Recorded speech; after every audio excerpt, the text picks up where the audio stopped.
this. Watch out, cause I'm coming your way, yeah. Non-stop, I can do this all day, yeah. Go work what your mama done. All right, I wanted to show you guys who had questions I saw before I had a chance to respond to comments from yesterday's post on butt clenching about what is hip shifting. So, first, let's talk about the why. Now, when we clench and squeeze, we're creating an external rotation of the hips. Maybe the feet are turning out. And then that's putting tension in the posterior pelvic floor. That's creating constant tension of the smaller muscles. And then we're tilting the pelvis back, so we're not using our core and pelvic floor support. Okay? So we need to create internal rotation of the hips to open the back of this pelvis from the opposite of this. We need to open.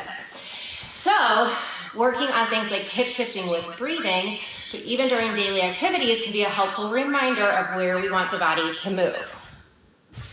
Now, when we think about rotation, we think this and this, right? But even internal rotation is not this exaggerated motion. It's literally this to knee tracking straight and going back in the capsule of the hip with the pelvis in mind. So, when you think about hip shift,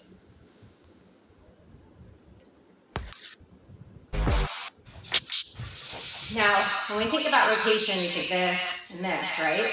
But even internal rotation is not this exaggerated motion. It's literally this to knee tracking straight and going back in the capsule of the hip with the pelvis in mind. So, when you think about hip shifting, we can think about just even in a bent over position. My feet are in line with each other.